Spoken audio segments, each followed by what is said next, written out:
सौरभ जी, आपके पास आते हुए एक सवाल यह है कि पिछली जो बैठक हुई थी उसमें किसानों ने किस डेटा शेयर किया था केंद्र के साथ, और केंद्र सरकार ने कहा कि हम विचार करेंगे, इस पे बहुत गहराई से अध्ययन करने की आवश्यकता है और अगर ऐसा होगा तो फिर पूरे देश में लागू होगा ये कानून। सर, कितना वक्त लेंगे, ये सवाल उठ रहा है, और कब तक किसान अनशन करते रहेंगे, और जो अनशन करेगा क्या उसके साथ यही होगा जो दिल्ली और पंजाब में हुआ?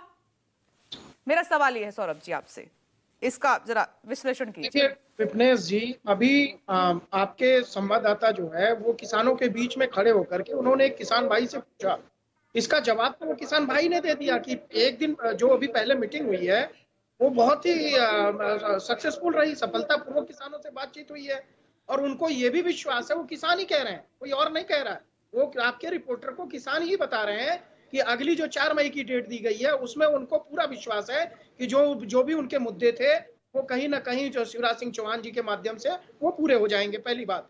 दूसरी बात, देखिए अभी जो बैठक हुई उसमें 2 बड़े फैसले हुए कि 1 अप्रैल से सरसों और चने की जो खरीद है उस पर एमएसपी जो है वो शुरू होगी। और एमएसपी क्या होगी? एमएसपी जो सरसों का समर्थन मूल्य होगा वो 5950 रुपए होगा, चने का होगा 5650 रुपए।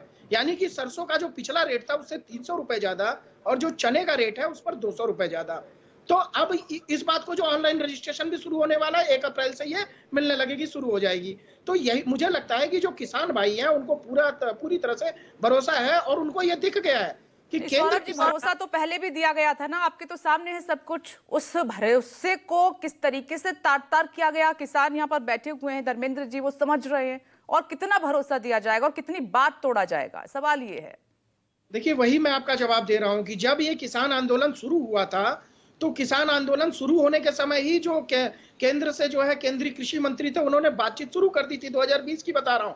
लेकिन कुछ राजनीतिक लोग जो इस किसान आंदोलन के अंदर लगातार राजनीति करते आए, चूंकि उस समय पंजाब का चुनाव था, उस समय उत्तर प्रदेश का चुनाव था, तो वहां पर उन्होंने खूब इसको एक तरह से जो है भ्रमित करने का काम किया। लेकिन किसानों की मांगे जितनी भी रही, प्रधानमंत्री नरेंद्र मोदी ने बढ़ चढ़ करके उसको मानने के लिए जो है यहाँ तक कि उन्होंने कृषि कानून वापस तक लिए। और मजबूरी थी सर, वो आंदोलन के माध्यम से मजबूरी थी, दबाव था जिसके चलते वो 3 कृषि कानून वापस लिए गए।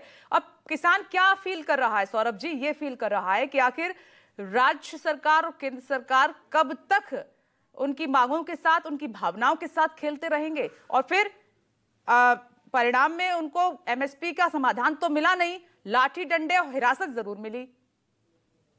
नहीं, ऐसा नहीं है। देखिए 24 फसलों पर एमएसपी दी गई पिछले 2024 में भी, और उसके अगर आप देखेंगे जो पहले किसान उत्तर प्रदेश के आते थे, हरियाणा के आते थे, क्या वो किसान अब दिखाई देते हैं? किसान सिर्फ पंजाब से क्यों दिखाई दे रहे हैं? ये बहुत बड़ा प्रश्न वहां की सरकार पर उठता है, क्योंकि आम आदमी पार्टी ने वो बड़े बड़े जो वायदे किए थे किसानों के साथ वो धरने पे बैठ करके उनको एमएसपी की गारंटी की बात कही थी। आज वही किसानों के आंदोलन को कुचलने का साफ साफ ये कैसी राजनीति हो रही है? कल एक टेबल पर केंद्र सरकार, राज्य सरकार, किसान साथ बैठते हैं, फिर आप सकारात्मक बात की कहते हैं, फिर केंद्र सरकार पल्ला झाड़ लेती है, राज्य सरकार एक्शन किसानों पर ले लेती है। धर्मेंद्र जी बोलिए। जी जी, नहीं देखिए ये तो एक सोची समझी अब आगे क्या सर? अब हटा दिया वहां से, अब आगे क्या? नहीं देखिए, किसी भी सरकार का, किसी भी पुलिस का किसान सामना नहीं कर सकता। किसान भी इस देश का नागरिक है, वो आतंकवादी तो है नहीं। अगर पुलिस एक्शन करेगी, जोर जबरदस्ती करेगी तो हम कर भी क्या कर सकते हैं। अब पुलिस ने वहां से हटाया। अब आगे का विषय ये है कि जैसे ही किसान नेता रिहा होंगे और लोगों की प्रतिक्रिया आएगी, दोबारा इस आंदोलन को ऑर्गेनाइज किया जाएगा, लोगों से बात की जाएगी। लेकिन ये बात पक्की है कि पंजाब सरकार को इसका खामियाजा भुगतना पड़ेगा। किसानों की नाराजगी और आंदोलन दोनों ही झेलना पड़ेगा। बॉर्डर से हटा सकते हैं, लेकिन किसान के मन में जो टीस है, जो 13 महीने उसने आंदोलन को सींचा, और आज जो है वार्ता केंद्र सरकार से थी और बात चल ही रही थी, तो इससे बातचीत भी प्रभावित होगी। केंद्र सरकार पे जो दबाव था वो भी कम हुआ है। हाईवे खुल जाने के बाद विक्रमजीत जी जवाब दीजिए। यहाँ पर धर्मेंद्र जी बैठे हैं और अभी आपने खनौरी बॉर्डर से भी किसानों को सुना, साफ तौर पर उनकी नाराजगी है, धोखा हुआ है, खामियाजा भुगतना पड़ेगा। विपनेश जी देखिए, बात ऐसे है कि 13 महीने से केंद्र सरकार सिर्फ और सिर्फ डेट्स दे रही है, तारीख दे रही है। किसानों की सभी मांगे किसानों से रिलेटेड है, मैंने पहले भी कहा था।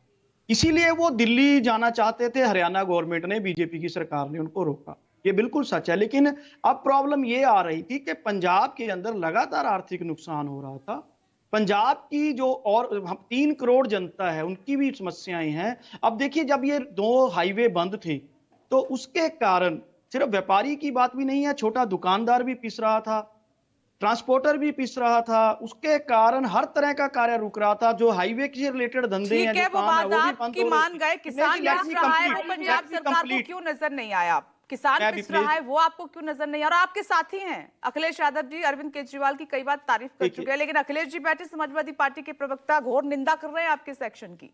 विपनेश जी, ऐसा है कि हम आज भी आम आदमी पार्टी की, पंजाब की सरकार, आम आदमी पार्टी आज भी किसानों के साथ है। हम इनके साथ सेंटर से आज भी पूरी तरह जाके बात करने को तैयार हैं। लेकिन पंजाब जो पहले ही हमें इस हालात में मिला है कि पहले ही बहुत बुरी आर्थिक स्थिति थी, वो लगातार, अगर उसको हम कंटिन्यू करना चाहते हैं क्या 2027 तक केंद्र सरकार डेटें दे देगी? क्या हम पंजाब के बाकी अमृत जी, एक मिनट, अमृत जी, धर्मेंद्र आज जी, भी बोलने किसानों दीजिए। के साथ हैं। देखिए, अभी हम किसानों से मिलनी करते अभी हैं। लुधियाने का जो चुनाव आता है, चुनाव के समय ही आपको चलिए ठीक है, तीनों प्रवक्ता तीनों लोग एक साथ बोलेंगे तो इसका कोई मतलब नहीं है, लेकिन ये तय है विक्रमजीत जी, किसान नाराज हैं और वो अब नहीं मानते कि आप उनके साथ खड़े हैं जिस तरीके से